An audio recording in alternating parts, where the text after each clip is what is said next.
You would consider chess a sport? Yeah, it's a sport. It's a mental game. A sport. It's a sport.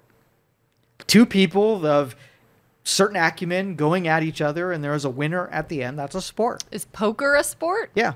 Poker's a sport. You have a bunch of certain acumen that go at each other, and there's a winner at the end. Yeah. Okay. Anything okay. is a sport. Cheerleading is not a sport.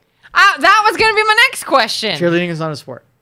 How is that not and chess is? Okay. Yeah. So the definition is you have people of equal acumen, and there is a winner at the end, right? Have you now ever been to a cheerleading competition? Because they have those. Go ahead. There are cheerleading competitions, right, where squads compete with extreme athletic ability, right, and there is a winner at the end. Give me the scoring of said cheerleading. The scoring. Yeah. So you defeated the opposition by what? Capturing the queen or capturing the king, knockout, more points on the board. Technique. It could be technique. It could be. Go ahead. Go into technique. So if you had something, if you were able to do something that somebody else was, it's worth 4 points and it goes on the board, right? So you want like a literal example? Literal example of how two people can go, and you and I are in a cheering competition. Okay. Right? And I can exhibit some kind of talent, right, that can be equally measured, and a score can be put on the board. And we can compare my score versus yours. And you lose, I win. Okay. So, real quick, would you consider something like dance to be a sport? No. Okay. Then you're probably not going to like this. Okay. So technique is basically how you perform something. So different moves with your body, how you do perform that move. There's a way that it should look when you do it, and there's how it should not look. And if you do it and you look right and the other person doesn't, if you sound better than the other person does as far as volume or cadence, if you have different, sometimes depending on the level you're competing at, different stunts and abilities of almost like gymnastics. Would you consider gymnastics a sport? All right. I can't even talk to you. Listen. It has to be something that is measurable. It can't be like an arbitrary, like how one person felt about you, right? So if I'm watching the Olympics and I see a gymnastics competition, and they say that if you do a double-edged twirl, it's worth 4 points. And I see you do a double-edged twirl and you get 4 points on the board, that's a competition.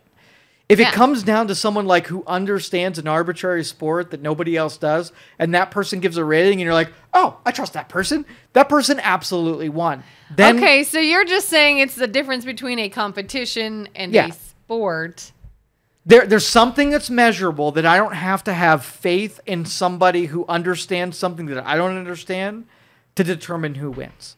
Look, so boxing, for instance, they do a hit count. Right? So you have scores on the side that sees what happens, and they rate a boxing match based on how many good hits happened, who had the advantage in every round. It's a hard scoring event.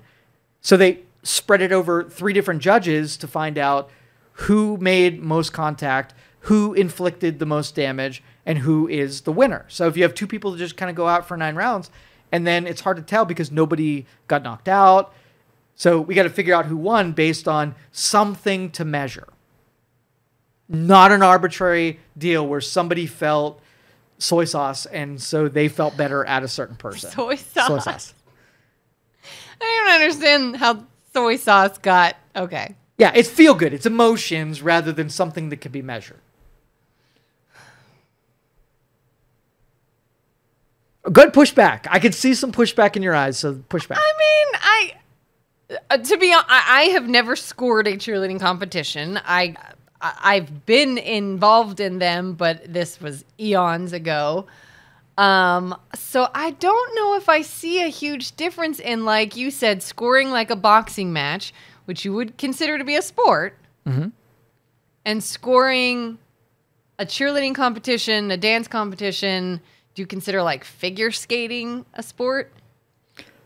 It all really depends. If I give you a scorecard and I say, if you do X, let's change the whole math on it. Okay. We take a couple of young kids and we're like, you're going to build something.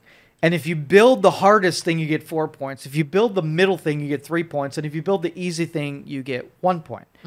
Go, right? So you're going to build something and somebody has to judge whether or not it had a measurable hard, middle, or easy. Yeah. When after the easy, you get 1 point. I mean, it's easily measurable. So you would have to take a sport like cheerleading and tell me what they did to put points up on the board. And it not be just someone's opinion of how much they're impressed with what they saw. So, gymnastics probably has the most ability because they have things that are easy to do. If you have a certain tumble that's worth so many points, and I just added up the points of the difficulty of whatever you did. So, yeah, I would say that's a sport. You outdo somebody. I would say in cheerleading that is a thing for the ones that actually do the stunting and the lifting. I think there are degrees of difficulty when it comes to that. But yeah, if you don't see gymnastics as a sport, just a competition with different levels of difficulty, then yeah, that's what I would say. It's very passive. It's almost like you have two fifth graders and you have a drawing competition, right? And you score the drawings that they make, right? And you're going to rank one that's better. So you're going to have what their parents rank them, what their teachers rank them, and what the general public who doesn't care about them rank them. And I bet you every score is different because if you're judged from an objective point of view where you don't have a dog in the fight, right? You're going to be harsher than the person who's their parent and the person. So if you have 3 sort of levels of objectivity, right, then it's not a sport. If I throw a ball in a hoop, you have 3 people who tell you what the score is. They're all going to universally agree what the score is. If you take an emotional scoring, depending on who you are, right? I might score you more harshly if I don't really appreciate what it is that you did versus your parent versus the judge versus whatever. That's what makes it not a sport is when you have to offer into it some like concessions of impression. Yeah, I used to get real irritated back when I was younger and I was involved with cheerleading. You would have these tryouts, for high school, middle school, whatever. And the cheerleading tryouts always made sense when the judges, the people deciding whether or not you're making the squad, were YSU cheerleaders, past cheerleaders, other cheerleading advisors, maybe from other schools, things of that nature. And then you would get these random years where the judges were just parents that maybe had never cheered before. And I'm like, what sense does that make? You don't even understand what I'm doing or how it's supposed to look. And that would be someone who has an appreciation for it versus a totally objective observer. Yep. And how they would take it was that impressive? They think looks good. Exactly.